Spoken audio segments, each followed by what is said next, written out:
Suspect Convictions is sponsored by HelloFresh. For $30 off your first week of HelloFresh, visit HelloFresh.com and enter the promo code SUSPECT30.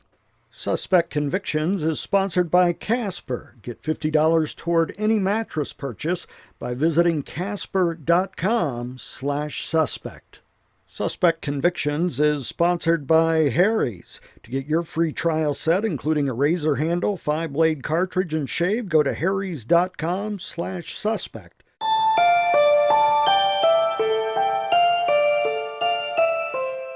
He told her to close her eyes, said that he had a Christmas present for her, and she closed her eyes and she felt something press against her breast, and she opened her eyes and saw him holding a gun. I thought if I showed the gun that they'd move, stay away from me. It was a bluff. Meant to be. It didn't turn out that way. When my mom took me home and cleaned me, she said I had blood. I had so much blood on me that it was inside my diaper. On December 7, 1988, Clyde Buddy Spence entered a daycare center in League City, Texas, and shot 2 workers. One of the workers was Joyce Marques, who was struck by bullets in the breast, neck, and hand. Remarkably, Jessie, the 3-year-old girl she was holding at the time, was not hit by the gunfire. Joyce, though critically wounded, survived. The other daycare worker, her daughter-in-law, Charlotte Dawndy Marques, was wounded in the heart and died on the scene. And we continue to examine that case in Suspect Convictions. 2 Minutes of Terror, 30 Years of Grief. A production of Reader Reporting. I'm Bill Wheelhouse. Last time we told you about the shooting. Today, a look at the aftermath all these years later. Scott Reeder speaks to one of the victims who was 3 years old at the time. He speaks with family members of other victims and has a prison conversation with the shooter.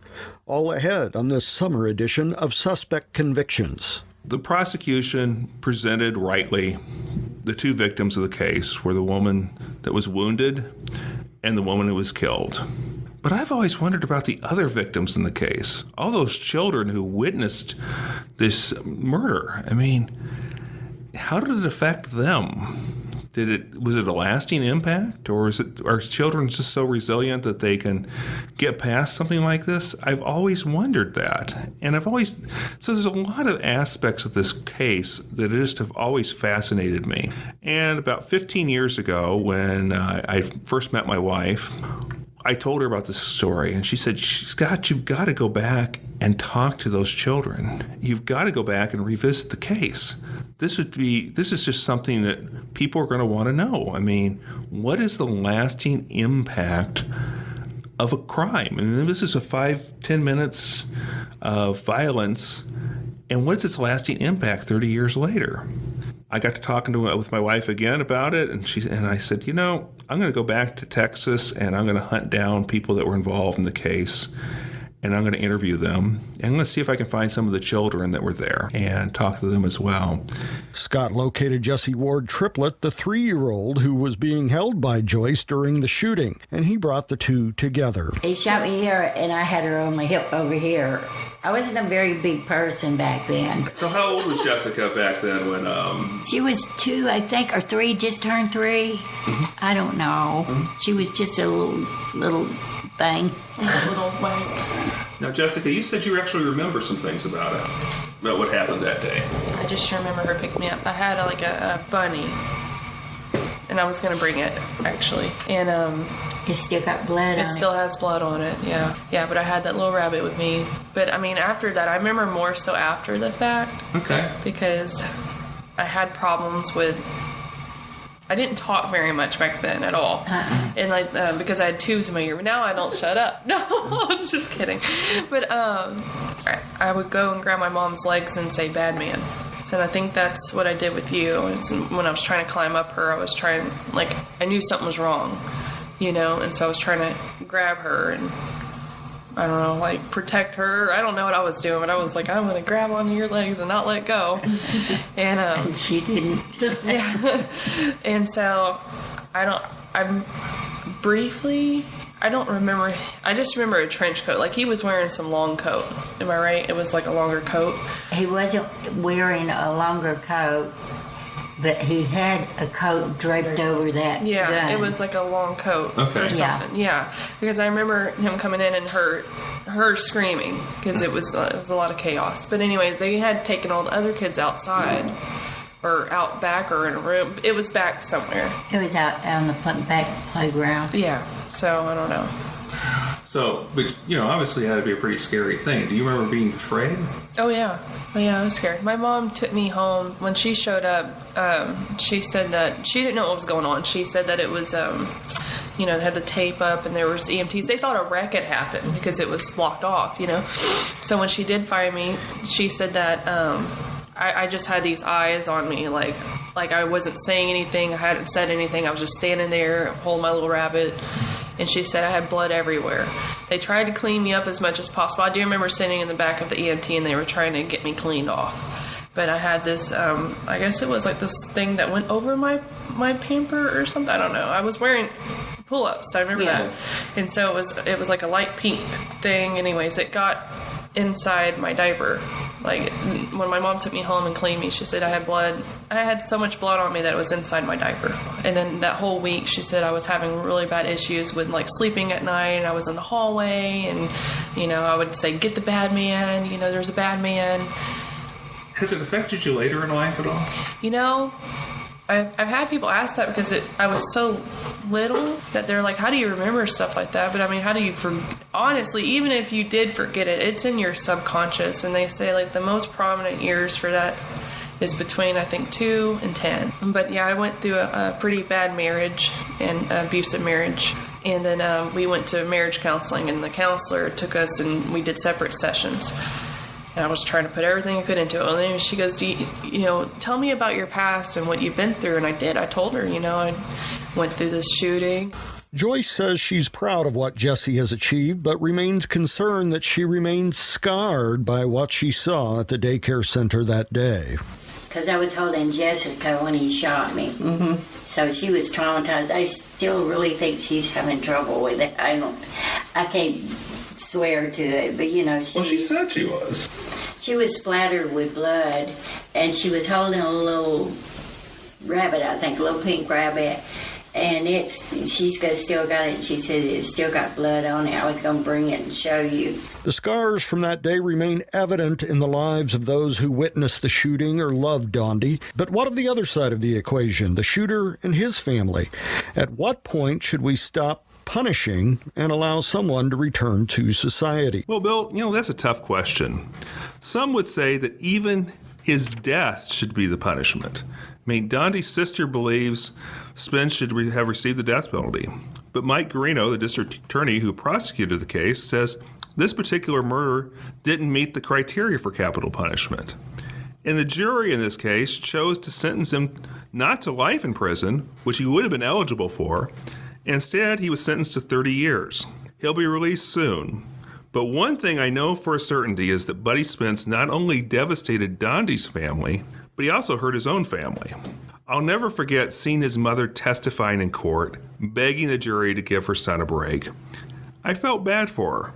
Nobody wants to be the parent of a criminal. You have the heartbreak of watching your child punished, and you're going to always be haunted by thoughts of what you should have done differently as a parent.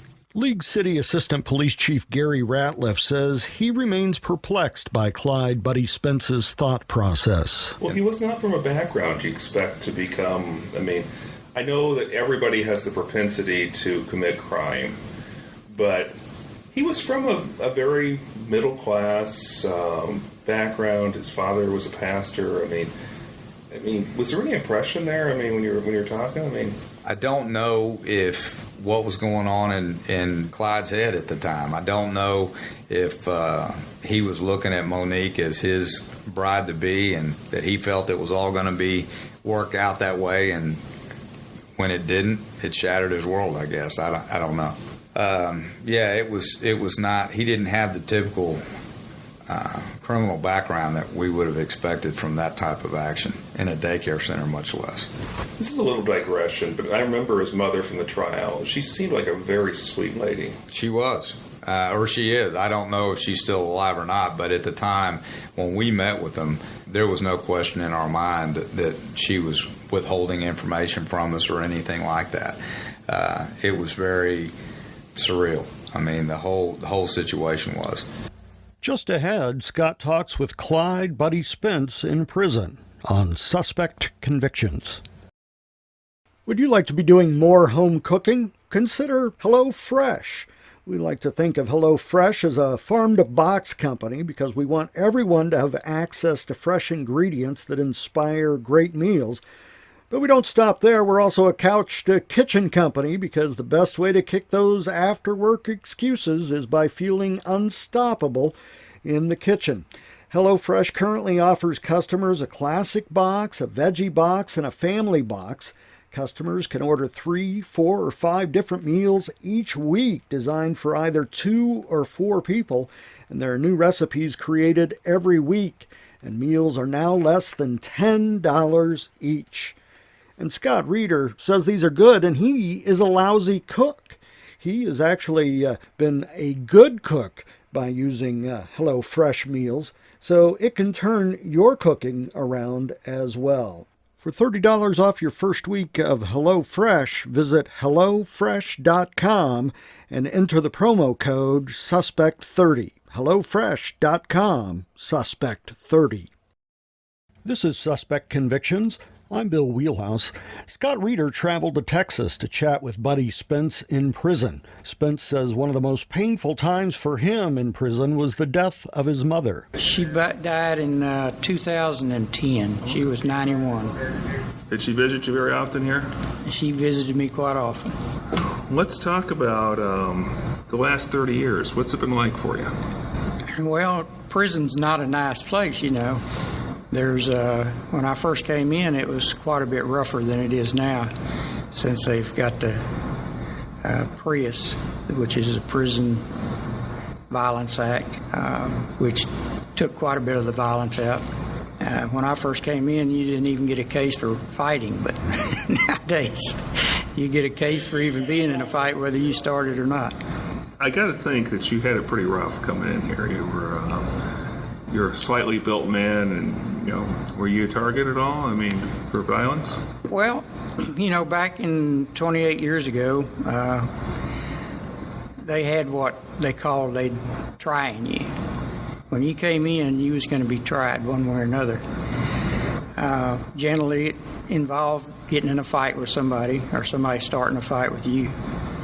And as long as you fought, you was okay. It didn't matter whether you won or not. Mm-hmm. You just had to stand up. So I had a few of those. Have you ever been a victim of any other violence? Not really. I've seen a lot of things that most people don't want to see. What kind of things are you seeing? I've seen guys get stabbed. I've seen guys get stabbed and die. And, of course, that's not easy. That's not an easy situation to see. Sure. Seen a lot of fights. While Spence may worry about being the victim of violence now, it's important to remember that he is incarcerated because he was the perpetrator of violence. So Scott Reeder asked him about that. First of all, Wendy, the lady that owned the daycare, she came to the door and she said she didn't want me coming in. And I said, well, I'm going to come in and get Monica or Monique, and she says, well, let me get all the kids out of here. And they was already closed. It was like 5:30 around that time. Sure. So I waited a reasonable amount of time. And when I went in, the two, I didn't even know Charlotte was there. She had been working for Wendy at her house with the younger children. So I didn't know she was there. I didn't know anybody but her mother was there. And when I went in, well, they came at me and... Who's they? Joyce and Charlotte. They hit me and slapped me, and that's when I took a gun out. And Charlotte had moved away a little bit, and Joyce grabbed for the gun, and the gun went off, shot her through the hand. I didn't shoot her again, even though she has a mark. I think the bullet went through her hand and into her shoulder. She came to the door and she said she didn't want me coming in, and I said, well, I'm going to come in and get Monica or Monique. And she says, well, let me get all the kids out of here. And they was already closed. It was like 5:30 around that time. Sure. And so I waited a reasonable amount of time. And when I went in, the two, I didn't even know Charlotte was there. She had been working for Wendy at her house with the younger children. So I didn't know she was there. I didn't know anybody but her mother was there. And when I went in, well, they came at me, and Who's they? Joyce and Charlotte. They hit me and slapped me, and that's when I took the gun out. Okay. Charlotte had moved away a little bit, and Joyce grabbed for the gun, and the gun went off, shot her through the hand. I didn't shoot her again, even though she has a mark. I think the bullet went through her hand and into her shoulder. She was holding a child at the time, wasn't she? No, she wasn't. And she says she was holding a 3-year-old. I'll tell you about the child. When the gun went off, and it kind of shocked me because I didn't go over there to hurt anybody. And Charlotte kind of lunged at me, and I don't know if it was what it was that caused me to turn and shoot. I don't know if it's reflexes or it wasn't a conscious thought that I know of. When I turned back, Joyce had sat down, and this child was coming from the door, and she's running toward me, like with her hands up for me to pick her up. And Joyce grabbed her and pulled her in front of her. I'm assuming she was afraid I might hurt the child or something. And Charlotte had already turned and run out the back door, so I didn't actually know she was hurt as bad as she was. I guess I was in a state of shock. The only thing I could think of is kind of get away from here and think this through and find out how this happened. And I was very upset about it. I'd never heard anybody like that before. I didn't have a criminal record at the time. It's very interesting to me to see the disparity in the story he tells about the relationship and what its status was and what the family members, all of them, whether the folks who have forgiven him or the folks who are still very angry at him, tell about it. It's very different than what Buddy shared with me at the prison. Do you feel sorry for Buddy Spence? Bill, that's a tough one. I think he deserves to be in prison. He took the life of an innocent woman. Because of him, a little boy grew up without his mother. Brothers and sisters and a mom and dad and a husband have been left hurting, mourning the loss of someone they loved. Some of those children who witnessed the violence have been left emotionally scarred. And yet, after almost 30 years, Spence is still equivocating. He tries to cast blame on others. His story about Dawndy and Joyce slapping and hitting him and the gun just going off accidentally seems very, very hard to believe. And his story doesn't match the recollections of witnesses we interviewed or police reports from that period. Oh, and by the way, he says he never kidnapped Monica either. Wasn't he convicted of kidnapping? Actually, he was never tried for it. A jury found him guilty of murder, and in a plea agreement, he pleaded guilty to attempted murder of Joyce. But it's worth noting that while Spence denies kidnapping Monica, both the prosecutor and the detective who worked the case say that it happened. But back to the original question, Scott. Do you feel sorry for Spence? Like I said, Bill, he's where he belongs. I feel sorry for his mother who spent her final years visiting him in prisons all over Texas. I feel bad for Spence's kids who didn't have a dad around growing up. Wait a minute. Spence has been married before and he has kids? You were married how many times? I was married 5. 5 times? Yes, sir. You ever hear from any of your exes? I've heard from my 4th wife for several times, and I can't stay in contact with her mother. I write her every Christmas and send her a card. And you have kids too, don't you? Yes, I do. How many kids do you have? I've got 3. Okay, and with how many different wives? 3. 3 different wives. And have you heard from the kids during the last 30 years? I've heard from my son a number of times. I haven't heard from my oldest daughter since probably 90. And I have never met my youngest daughter, who is 31 now. Her mother never brought her up to visit. You hope to meet her when you get out? I sure would like it. Reporter Scott Reeder says the thought occurred to him that Buddy had a child about the same age as the children in the daycare center. Scott, did anyone comment on the irony of entering a daycare center with a drawn gun? Well, actually, Joyce Marques and Jesse Ward Triplett did. I want to ask him how, with a 3-year-old baby of his own, how could he go in a daycare center with a gun? Just take a gun in there, much less start shooting. Especially with you holding me. Yeah, and I was holding a baby, a 3-year-old, and he shot me. How could he do it, being a human being with a real human brain? I guess he's got a human brain, I don't know. Unlike today, in 1998, there was no waiting period to purchase a handgun. In fact, Buddy Spence bought the gun from a pawn shop the day of the alleged kidnapping of Monica and less than 24 hours before the shooting at Little Tykes. Why'd you buy the gun? I was doing in-home sales at the time all over Houston for Pavestone International, and there was quite a few carjackings that was going on. I thought I needed a little bit of defense in case. And why did you bring the gun in that day to the daycare center? Well, I thought that probably I'd have some problems with them, but I thought if I showed the gun that they'd move, stay away from me. It was a bluff. Meant to be. It didn't turn out that way. I mean, what do they say about best laid plans? You think about Monique very often, or Monica? Occasionally. I know she's married, and I know she's been married ever since before the trial. I hope she has a good life. You still love her? Not the same way that I did then. I mean, I've had this is a lot of time. You know, I'm getting to be an old man, you know. I can't say that I have the same feelings for her that I did back then.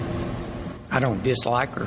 I mean, I don't wish her any harm or anything. I just, you know, memories grow dim over time. This is Suspect Convictions, 2 minutes of terror, 30 years of grief. Coming up, reflections from Scott on his sympathy for Buddy Spence and more from the prison interview. You know, going out and mattress shopping is not always the most fun, and the mattress industry has forced consumers into paying notoriously high markups. That's why Casper is worth considering. Casper is revolutionizing the mattress industry by cutting the cost of dealing with resellers and showrooms and passing that savings directly to the consumer. Getting your mattress over the internet is a great idea. An in-house team of engineers spent thousands of hours developing the Casper. It combines supportive memory foams for a sleep surface that's just got the right sink and just the right bounce. And buying a Casper mattress is completely risk-free. Casper offers free delivery and free returns with a 100-night home trial. And that's why we have a special offer to listeners of our show. You can get $50 toward any mattress purchase by visiting casper.com/suspect and using suspect as your promo code. Terms and conditions apply. You know, as I sit here right now and talk to you, I do have a face for podcasts because I haven't shaved in several days and I have no razors in my home, so I can either head out to the store and buy those expensive razors or consider a new option, and that's Harry's razors. You can get a mail order. They're well made and they're cheaper. It's a better deal. Harry's offers their blades at half the price, just a couple of bucks a blade compared to the $4 or more you'll pay at the drugstore. Stop messing around. Get started shaving with Harry's today by claiming your free trial offer. $13 value for free. Just cover shipping. To get your free trial set, including a razor handle, 5-blade cartridge, and shave gel, go to harrys.com/suspect right now. That's harrys.com/suspect. Bill, you've asked me twice whether I feel sorry for Buddy, and I guess I haven't fully answered it. I feel bad about the situation. I look at him and I see a life wasted behind prison bars. I think of Dawndy, a young woman whose life was cut short by this man. I think of Joyce, who suffered 3 bullet wounds and nearly died. And I think about those children who witnessed the shooting. What effect did this have on them for the rest of their lives? I guess I have to say I don't feel sorry for him. A jury found that he should be separated from society for 30 years. But I do have compassion for all of those involved, including Buddy Spence. And Scott broached the topic of forgiveness with Dawndy's family, including Joyce. Have you forgiven him yet? I don't. I try. If I know what forgiveness is, I mean, how can you even get it? I can't get it in my mind to say, bless his heart, he didn't know what he was doing. I'm trying. I'll put it that way. Scott also asked the same question of Misty, Joyce's youngest daughter, who was especially close to Dawndy. Misty also watched her mother slowly recover from her wounds. I was sitting at church one day, and the sermon that came across was on forgiveness. And, so you're sitting there thinking about who needs forgiveness from me is what I was thinking, because I don't want to be somebody's barrier or reason that they can't come to God. I don't want to be their excuse. So I was trying to think of people that I might have wronged. And then the preacher goes on to say somebody that has wronged you. And I was like, well, there has been people that wronged me, but I'm not holding it to them, because it's between them and God. So yes, I forgive, but I have to forgive to release him in order for him to find God and find forgiveness. So there has to be a forgiveness there, because I don't want to make it to heaven and God say, well, why should I forgive you? You never forgave him. Because everybody deserves a chance, right? So I asked Buddy Spence about forgiveness. Would it surprise you if I told you Joyce has forgiven him? Yeah, it would. Well, she says that she has. She's become a Christian since then. That's Her daughter Misty also says that she's forgiven you.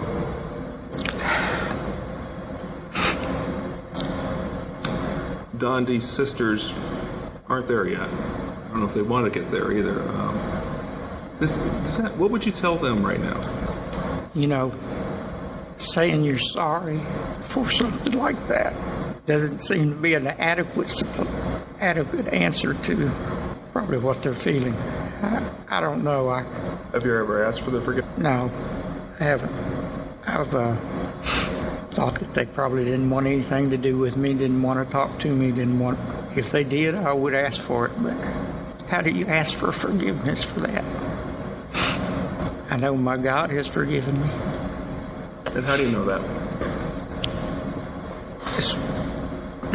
Just by the feelings I get when I say my prayers every night. He's kept me safe 28 years.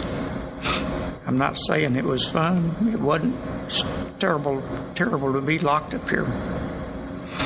But prison is a place where you receive punishment for things that you do. Spence is being considered for parole again this summer, but even if he isn't released from prison now, he'll have served his entire sentence within a year and a half and will walk from the prison gate a free man. Scott spoke with Gary Ratliff, the detective who investigated the case. One of the questions that comes to mind is 30 years long enough for a sentence like this? Again, like I said when we started out, it depends on your vantage point on that. Sure. If you're someone that's, finds your place spiritually as a Christian, and you forgive and move on, then, I guess it is. I know that even up to a few years ago when he was fixing to be paroled, or he was up for parole, that the family was not over it. Nobody in the family was over it. And to this day, I think there's still that concern about a man that took the life and destroyed their family, and is still to this day had total destruction over them. I mean, when they met, they described Dawndy as was being the sweetest and nicest one in the family. And they may say, people say that about all of them that pass, I guess, but they described her as just being the sweetheart of the family, and that the father and the mother, I think most of them have passed, but neither one of them ever got over it till the day they died. And Scott asked the same question of Mike Garino, the former Galveston County District Attorney who prosecuted the case. Were you satisfied with the 30 years? I certainly wanted more. I asked for life in prison, but I was satisfied that a jury had reviewed the case and passed judgment, and I accepted that. And you learn to do that as a prosecutor. You don't always agree 100% with what they did. And when I got up and argued for life in prison, I thought that the facts merited that, but the jury heard all the facts. There are 12 people from different parts of the community, all different ages and all different backgrounds, and that was their judgment. On Spence's upcoming release from prison, he had this to say. I first would say that he's discharged his debt to society, and I hope that he is a different person today than he was when we tried him. I hope that he's made peace with God and with himself, and I hope that he will be a contributing member of society in the future. And I certainly wish him well in that. I would hope that he's remorseful. I think I would certainly direct some questions to him about. He's had 30 years to think about it and to reflect on it, and I would hope that he admits his wrongdoing and admits to the horrible series of events and the horrible misery and suffering that he has caused. And I would hope and pray that he's also made peace with God for what he did. But other than that, I don't know what you could ask. Buddy Spence says he's prepared to be a free man. Being in prison for a while, I had a lot of time to think. I've always worked an 8-hour job while I've been here. In all the years I've been here, I've had one minor disciplinary, no major cases at all, which is fairly unusual here because it's quite easy to get a case. But I went to college while I was in here. I've got 2 associate degrees. Where'd you get your degrees at? One in liberal arts and one in electronics. I also have taken all of the programs that they've offered, Christian programs, and Voyagers, and a program that's recognized through parole. This program that I'm in right now is quite a good program. What's the program called? It's called the Prison Entrepreneurial Program. Well, we just got through with Men's Life and Leadership Academy. It teaches you to be an authentic man. And the Leadership Academy, of course, tries to teach you to be a leader of men. It is extremely strict. I mean, there's no cussing. You can't say a cuss word. You get problems. You get separated from the program if you do things that you shouldn't be doing as a person in prison or as a person in the world. The second part teaches you entrepreneurship, how to run a business, how to work for people.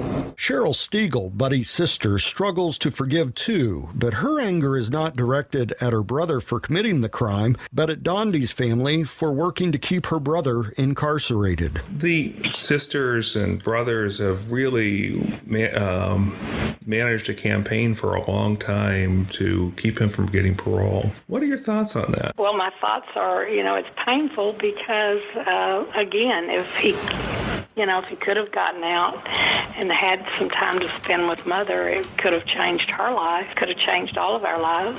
But do you hold it against the family for doing that? I think probably, probably so. But do I know what I would do? I mean, I don't hold it against them for resenting the fact that he was going to get out. He's definitely been kept there because of her family's opposition to him getting out. I have no doubt about that because he was to be released, as you know, and then whatever they went to the newspaper and the news media and told them, they changed the parole board, changed their mind. And she blames Buddy's long-ago girlfriend, Monica, for getting her brother into the situation. To me, she's just a piece of trash. That's how I feel about her. But again, I was only around her a couple of times, but all the stuff that transpired between him and her, and I do know that they were kind of low-life people at that time. But what's transpired since then, anybody can change, and I can give them the benefit of that doubt. But at that time, I so didn't want him to be involved with her family, or any of them, that situation. And as it turned out, I was right about the whole thing. It just went downhill. But again, his mind was not working properly is all I can figure out. Yeah, he was in a state of some kind of shock. I can't tell you because that situation's never happened to me, but it has been devastating for our family and for her family, and to me, Monica got off scot-free and just ruined a lot of lives. Monica, or Monique, did not respond to an interview request. Her mother, Joyce, said her daughter has moved on with her life and did not want to discuss long-ago pain. But she did say this of her daughter.